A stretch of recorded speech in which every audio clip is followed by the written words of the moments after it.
O que é uma seita? Eu falei de erro teológico e de heresia.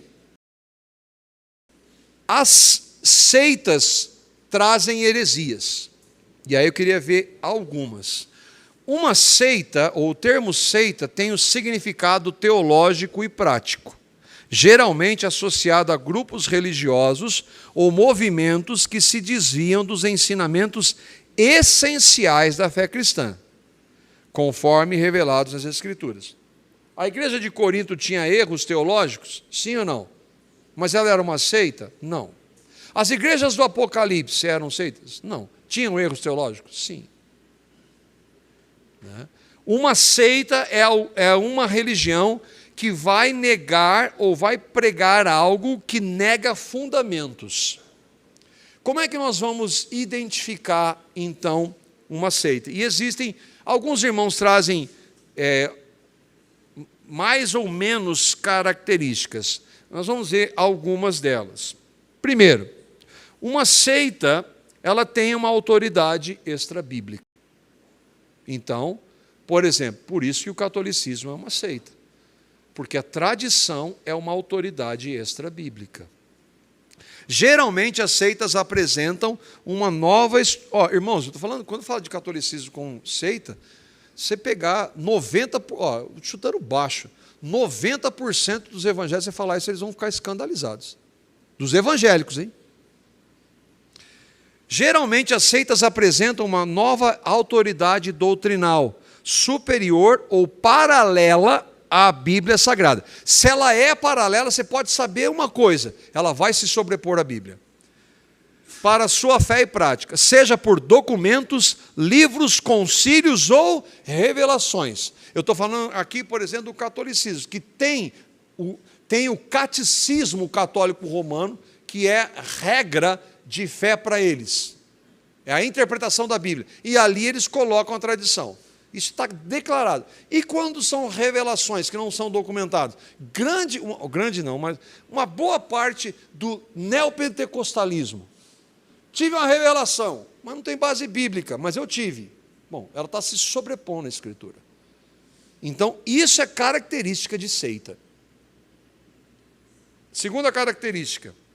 Pregam um outro Jesus, coloquei Jesus entre aspas. O Jesus das seitas nunca é o mesmo Jesus da Bíblia, ainda que muitas delas citem textos bíblicos distorcidos ou só os convenientes. E aí você pode pegar o Jesus legalista e o Jesus libertino. As ramificações são inúmeras.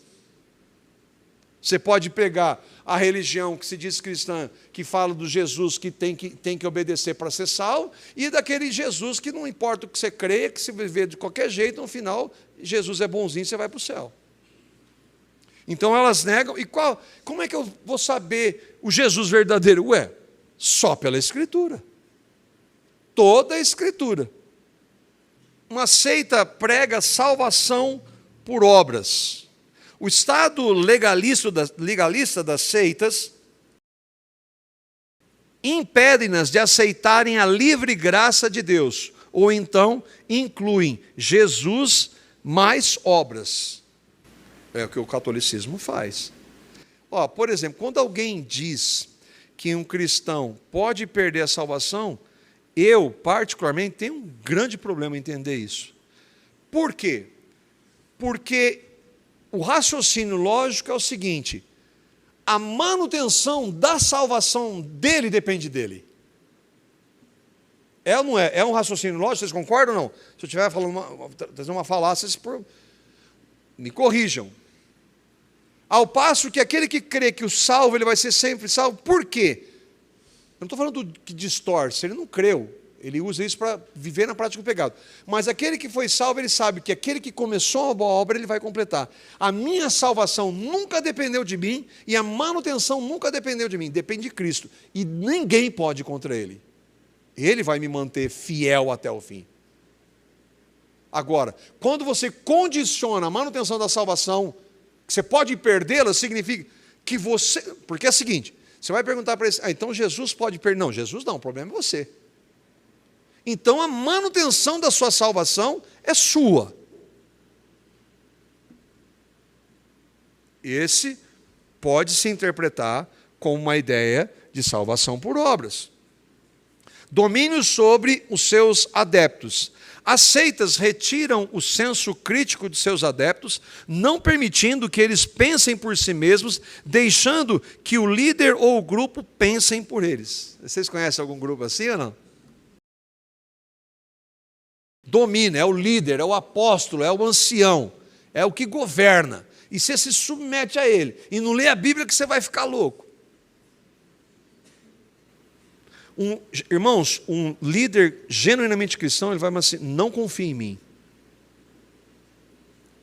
Examine tudo à luz da palavra.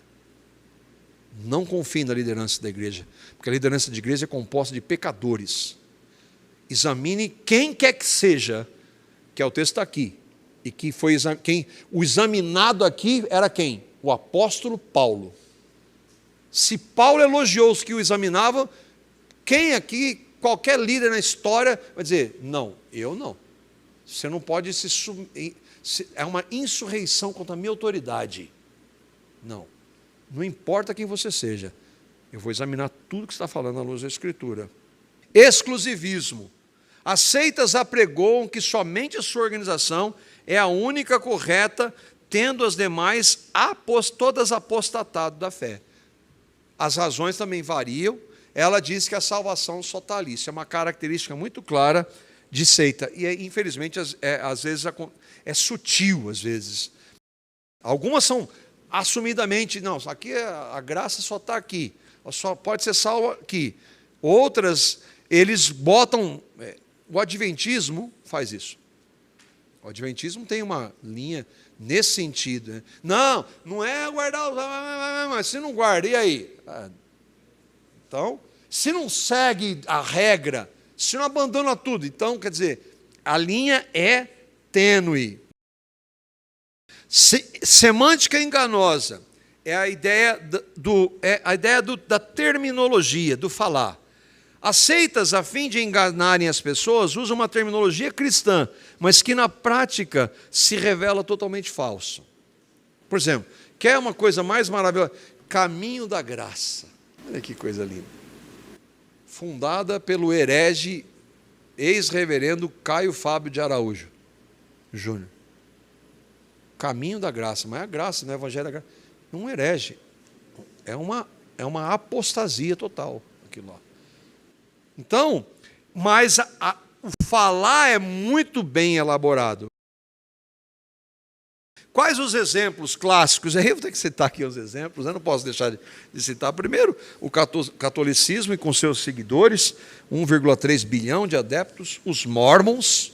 Aliás, tem um irmão que falou que está construindo um templo tão bonito que ele quer fazer uma visita ali. Aqui estão construindo um mega templo aqui dos mormons, aqui pertinho. Testemunhos de Jeová, e eu não posso deixar de mencionar, oficialmente, a Congregação Cristã no Brasil, ela é uma seita. Vamos lá.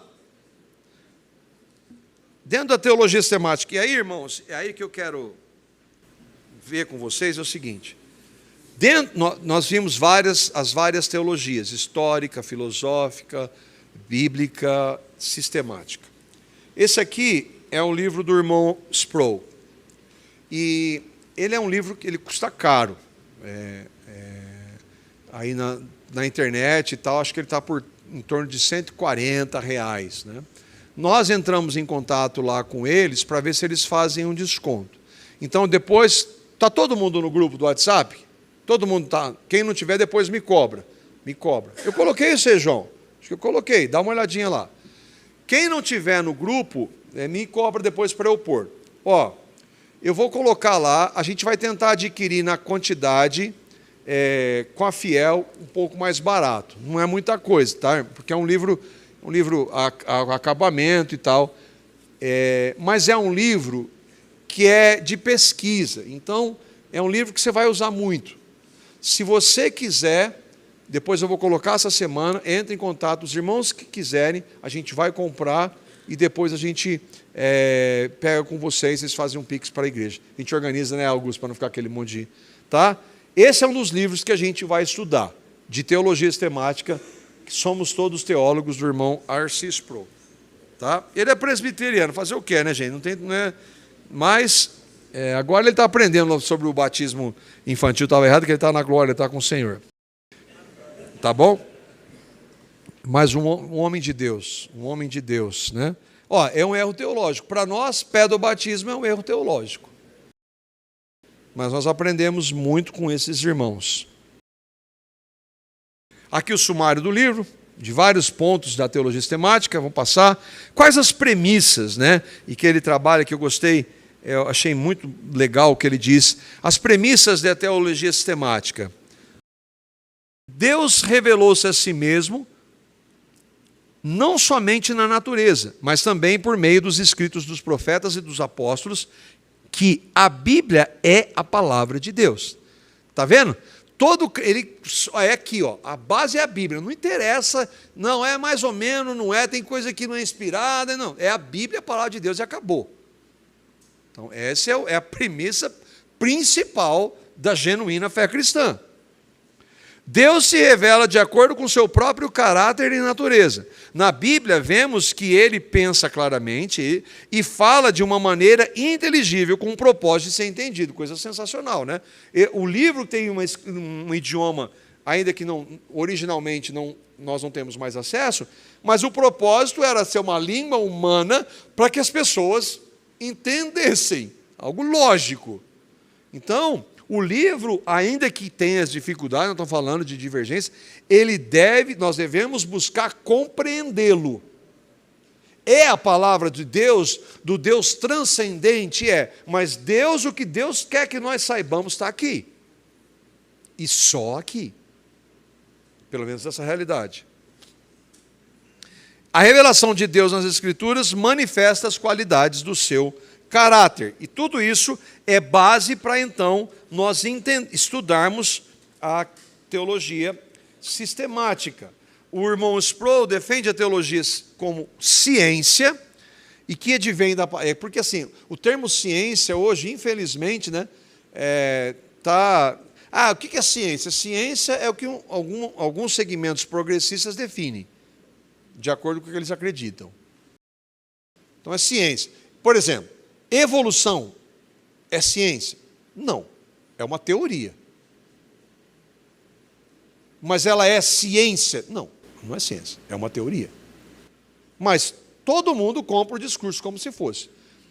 Ele diz, e eu concordo com essa compreensão, que a teologia é uma ciência e que tem como alvo estudar, não um objeto, mas um Deus que, ainda que transcendente, ele não faz parte da nossa realidade física, ainda que hoje faça, né, porque ele tem um corpo, que a gente não consegue entender, mas nós podemos sim estudar e conhecer por meio de algo físico que precisa ser entendido espiritualmente, mas que é físico, que é a palavra escrita.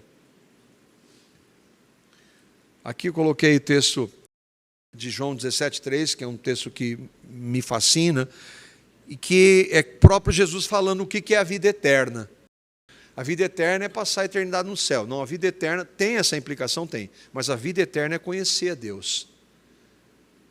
Aqueles que creram vão passar a eternidade conhecendo. Por isso que eu falo, há coisas que nessa realidade Deus não nos revelou, mas nós vamos passar a eternidade conhecendo. Na realidade, na eternidade futura, nós estaremos conhecendo mais a Deus, mais coisas que hoje a gente não tem acesso.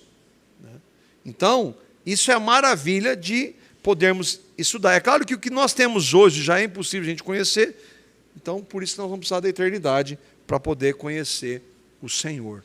E aí ele diz assim, aqueles que se opõem, eu era um desses. A teologia é inevitável para todo cristão. Portanto, a questão não é se vamos nos engajar em teologia, mas se a nossa teologia é correta ou incorreta. Ele nos deu um livro que não deve ficar quieto numa prateleira exercendo pressão sobre folhas secas, mas deve ser lido, examinado, meditado, estudado e principalmente entendido. E isso dá trabalho. Dá trabalho. Não adianta querer romantizar, não, revelação fresquinha, para com essa bobagem. Você só vai conhecer a Deus se você se debruçar na palavra dele. Inclusive, para falar que esse monte de gente que fala que tem revelação de Deus, é tudo bobagem. Com base no quê? Com base na palavra dele. Bom, não estou falando de revelação de Deus e por meio da palavra. Aí a gente vai entrar em um primeiro ponto, são os 2 primeiros capítulos do livro, como Deus se revela. Já que, então, Deus, e outra, nós só podemos conhecer a Deus porque Deus quis se revelar. Se Ele não quisesse, e Ele não teria que fazer isso, ninguém conheceria. Deus quis se revelar. A questão é como Deus se revela. E dentro da compreensão, dentro da teologia sistemática, existem 2 formas que Deus se revela. A primeira, revelação geral. E essa, os irmãos estão conosco aqui, sabe que eu gosto muito dessa, quando a gente fala de Romanos 1 e 2, para mim é maravilhoso isso, essas verdades, elas são tão claras ali, falando da revelação geral de Deus. Um dos textos, há vários textos, mas um dos textos maravilhosos é esse, Salmo 19, 1 a 4, diz assim, no primeiro ponto, então, da revelação geral, Deus se revela na natureza. Vamos lá. Os céus declaram a glória de Deus, e o firmamento proclama a obra das suas mãos. Nós não vemos Deus, Deus é Espírito, ainda que hoje, novamente, nós temos um Deus homem na Trindade, mas nós não vemos. Deus é Espírito, não pode ser visto, mas Ele pode ser visto por meio da sua criação. Nós não vemos Deus, não é o panteísmo, não vemos Deus está na árvore, Deus está no... Não, mas nós vemos a criação, ela declara a glória de Deus. Um dia, olha que maravilhoso isso aqui, é poético, mas é sensacional. Um dia, fala disso a outro dia, uma noite o revela a outra noite. Sem discurso nem palavras, não se ouve a sua voz, mas a sua voz ressoa por toda a terra, e as suas palavras até os confins do mundo. Não audível literalmente, mas pela criação, a maravilha que é a criação, ainda que maculada pelo pecado. Por mais ímpia que a pessoa seja, ela se maravilha com a criação. Por mais insensível, não tem uma pessoa que não veja a criação, ainda que maculada pelo pecado, mas no seu estado bruto, você olhar para a natureza e se maravilhar, como aquilo é sensacional. Aquilo declara que há um Deus. Declara. Por isso que não existem ateus. Ele olha para aquilo, a conclusão lógica é: isso aí surgiu do nada sem que alguém quisesse, por um processo evolutivo e aleatório. Não, olha que coisa sensacional. Alguém fez. Mas o pecado vai levar a pessoa a mentir. Atos 14, 16, 17. Olha que sensacional aqui. No passado, Ele, Deus, permitiu que todas as nações seguissem os seus próprios caminhos. Ele está falando do pagão, hein? Contudo, não deixou de dar testemunho de si mesmo. Deus não deixou de dar testemunho dele, da existência dele, para todas as nações em todas as épocas, mostrando a sua bondade. Mas como ele fez isso? Dando-lhes chuva do céu e colheitas no tempo certo, concedendo-lhes sustento com fartura e um coração cheio de alegria. Alegria, não alegria verdadeira, mas alegria pelas bênçãos dadas por Deus, ainda que eu não o reconheça, mas eu sei que isso vem de um ser superior. Olha, a revelação geral não mostra quem Deus é, mas mostra que há um Deus. E Romanos 1, 19 e 20. Pois o que de Deus se pode conhecer é manifesto entre eles. Paulo está falando dos pagãos, dos gentios, de todos os povos que existem, exceto os judeus, porque os judeus tinham a revelação escrita. Porque Deus lhes manifestou. Olha só, a palavra manifestação é algo claro, todo mundo vê. É usada para quando a volta de Cristo vier.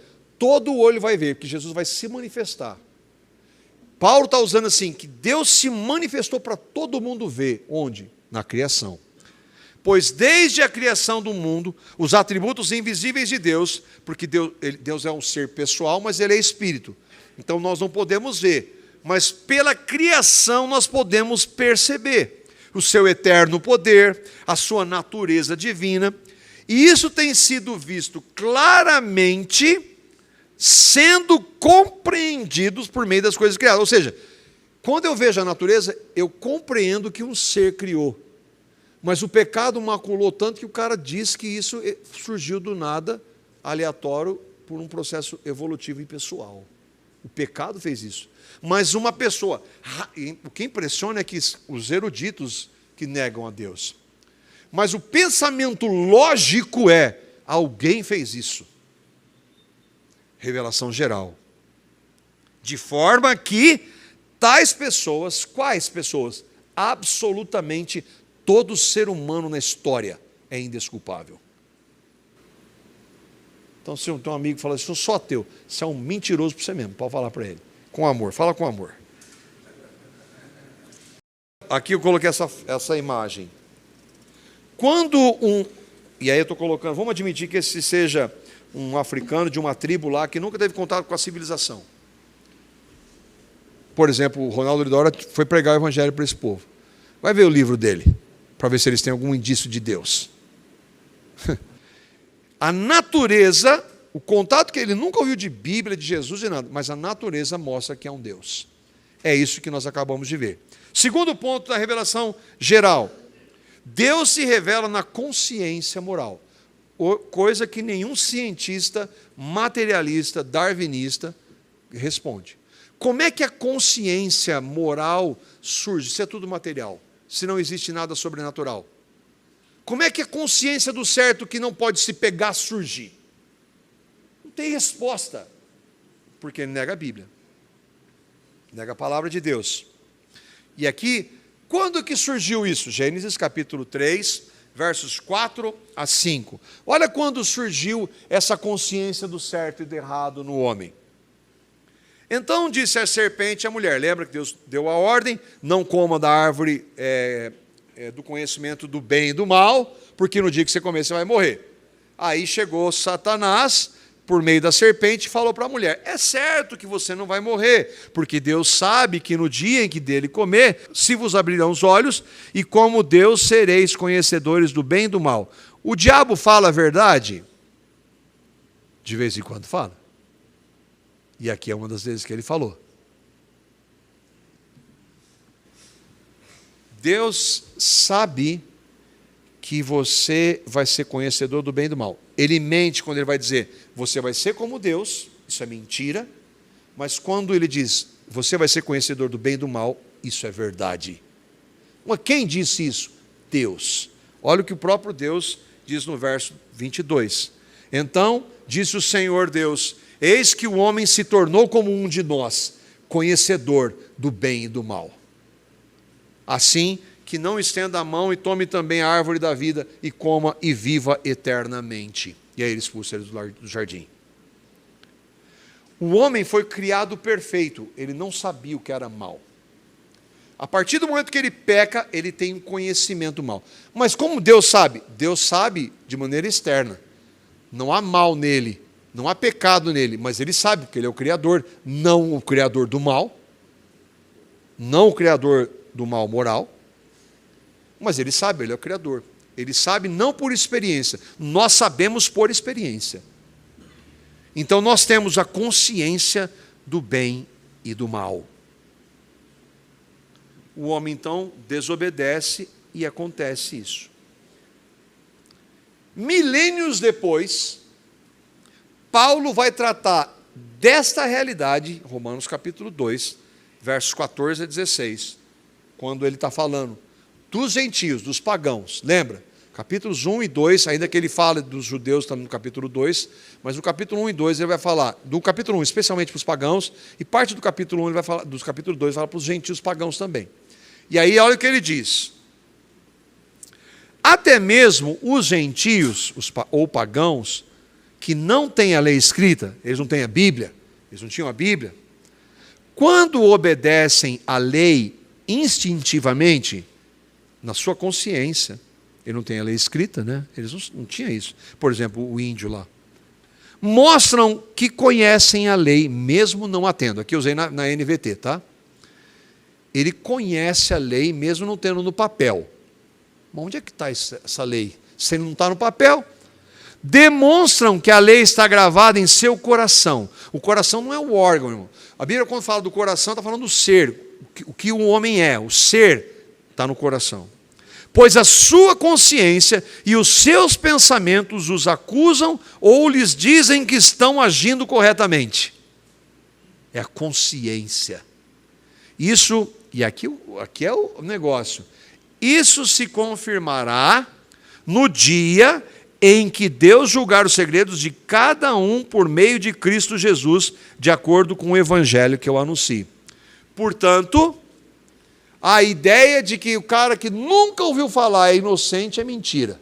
Ele sabe que Deus existe pela criação, ele sabe que Deus existe pelo certo e errado, porque ele comete pecado. Ele não sabe que chama pecado, mas ele sabe que é errado. E a consciência dele acusa. O que ele deveria fazer? Buscar a Deus. Mas ele não faz, porque não há ninguém que busque a Deus.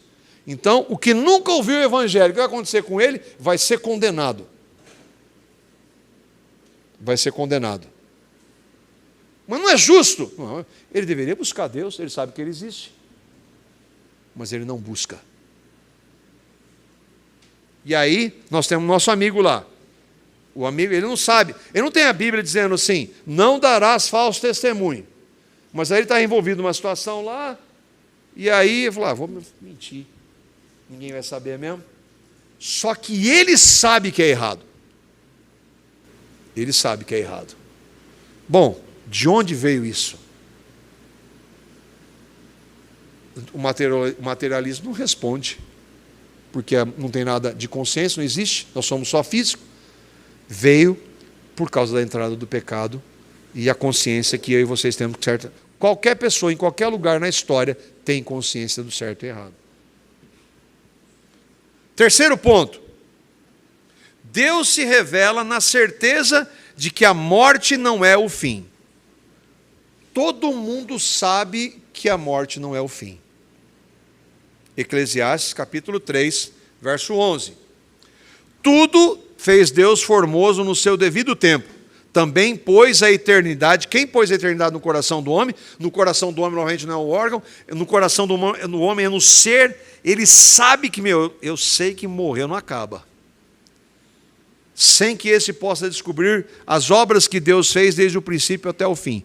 Deus colocou no coração do homem a eternidade.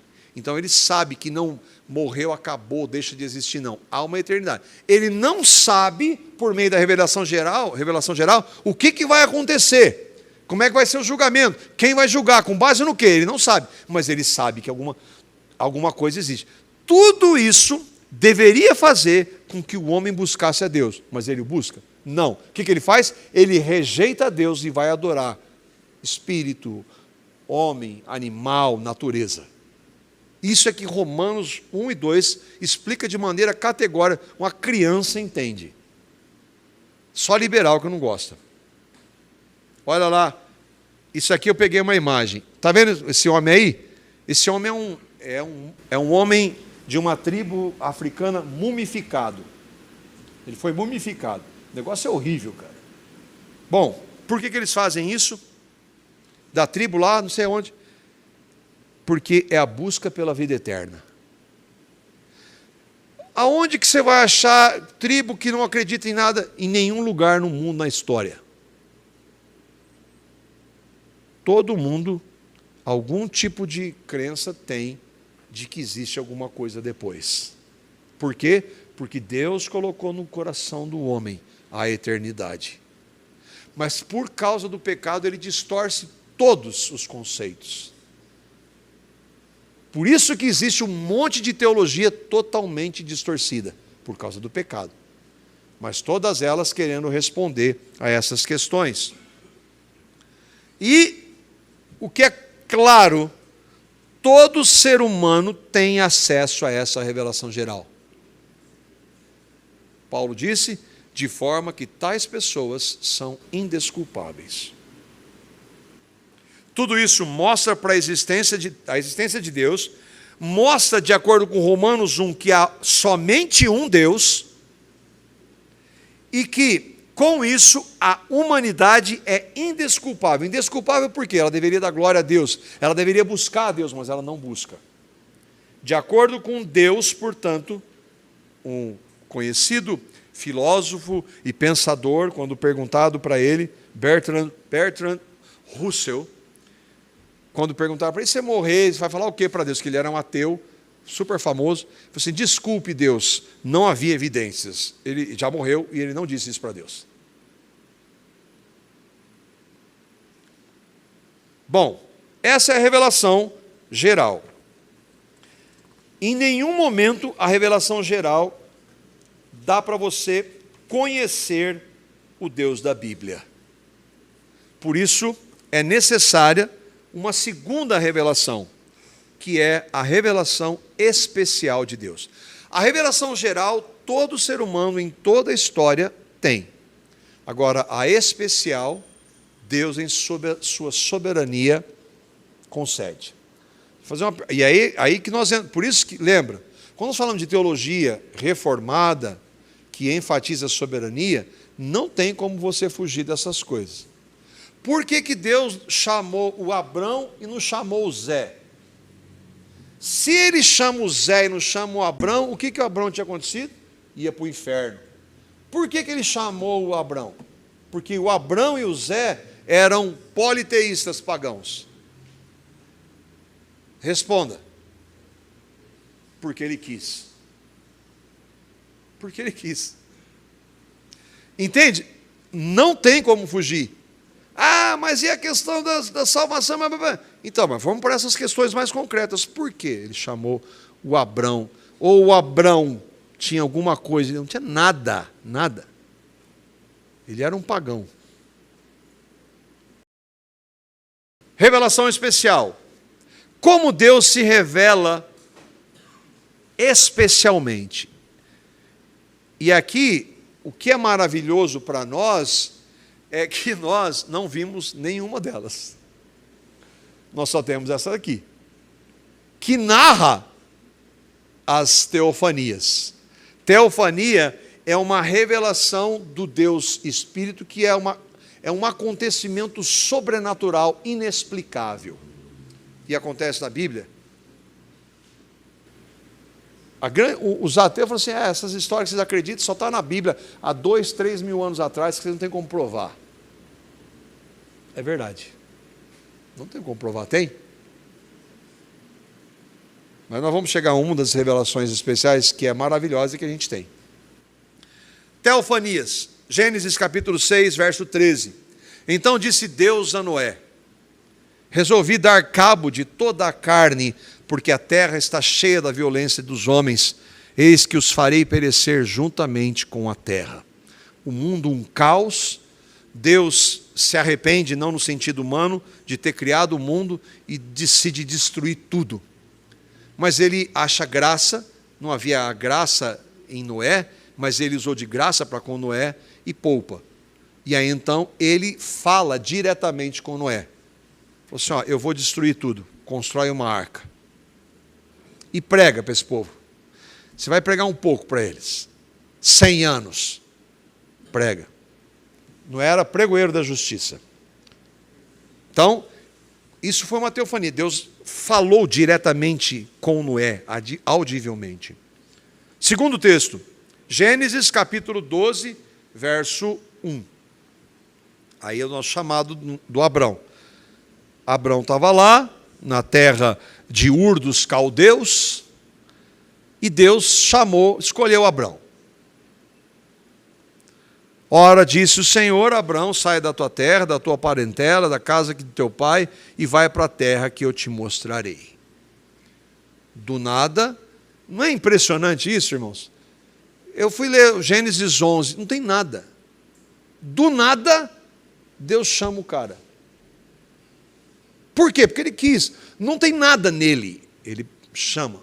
É uma manifestação de Deus que chama esse homem, porque por meio dele viria o Salvador do mundo.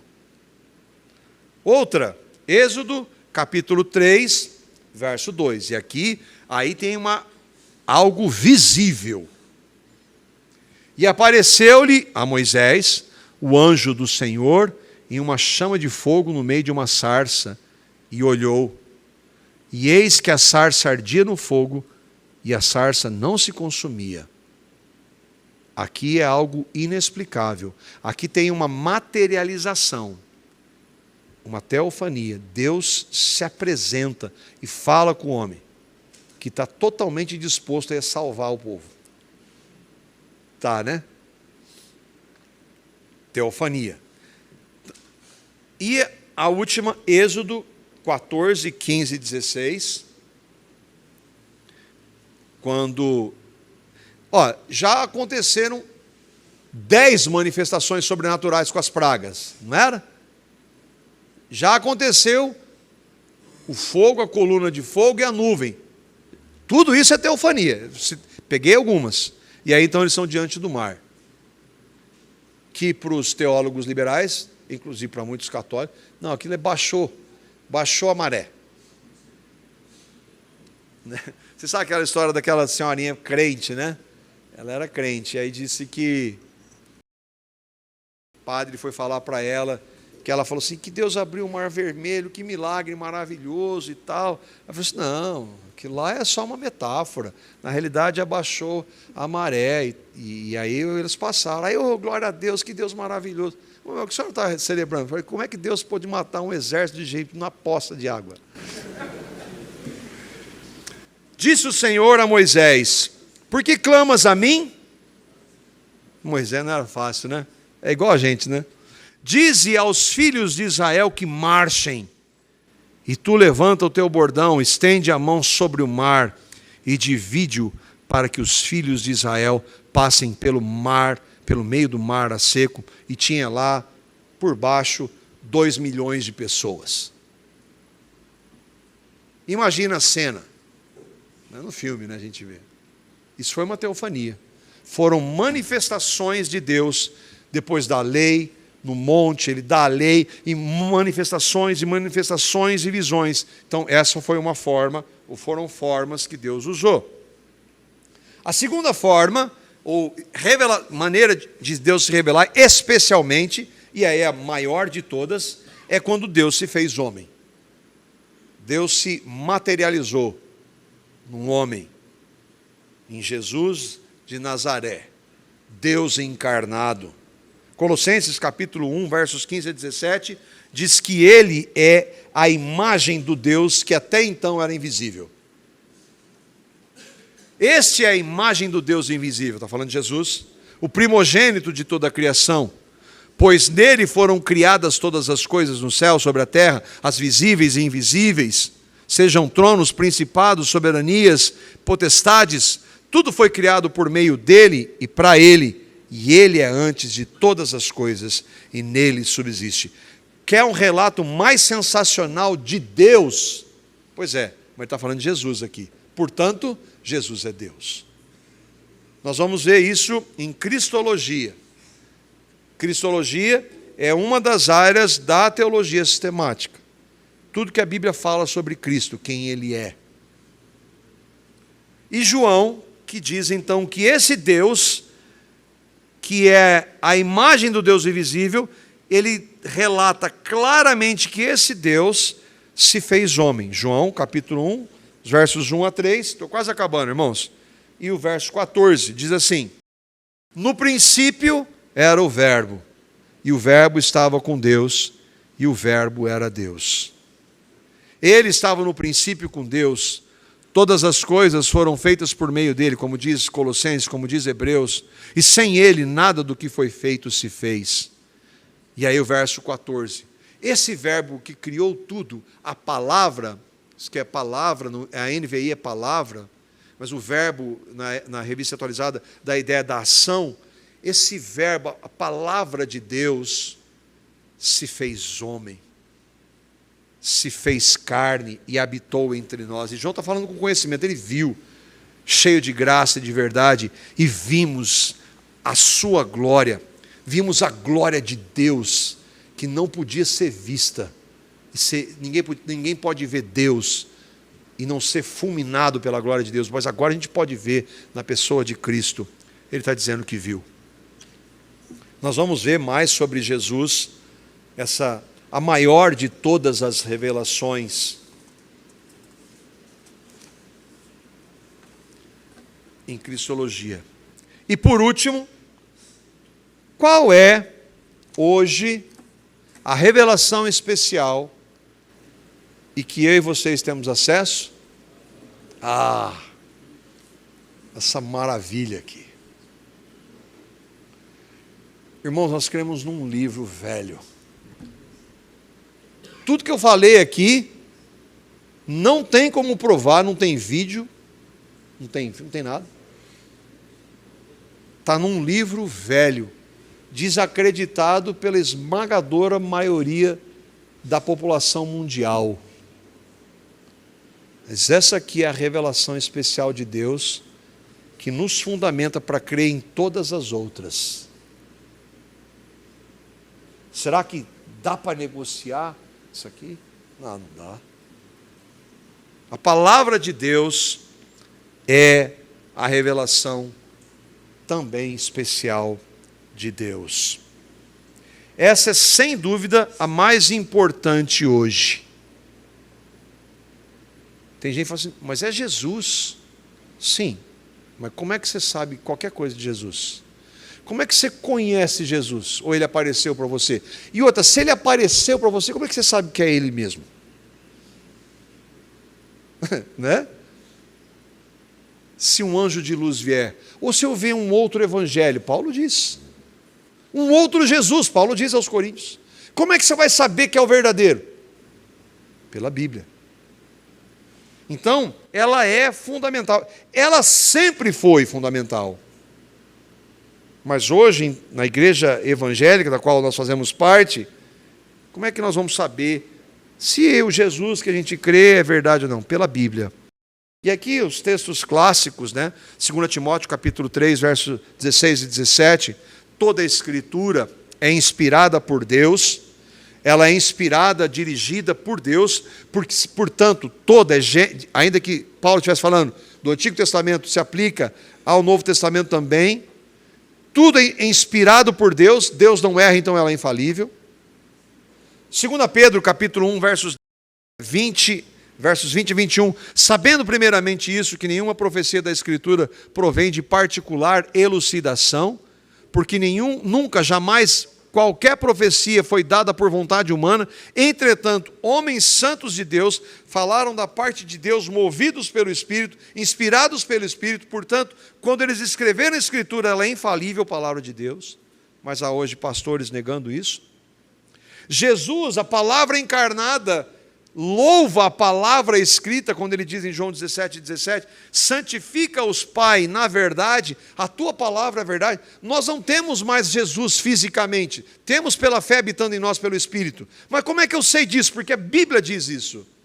E então, Hebreus capítulo 1, versos 1 a 2, a gente termina aqui, diz assim: havendo Deus outrora falado, olha, eu destaquei aqui, Deus falou, muitas vezes, de muitas maneiras, aos pais, pelos profetas, nesses últimos dias, nos falou pelo Filho, a quem constituiu herdeiro de todas as coisas, pelo qual também fez o universo. E aí dá uma descrição mais prolongada de Jesus.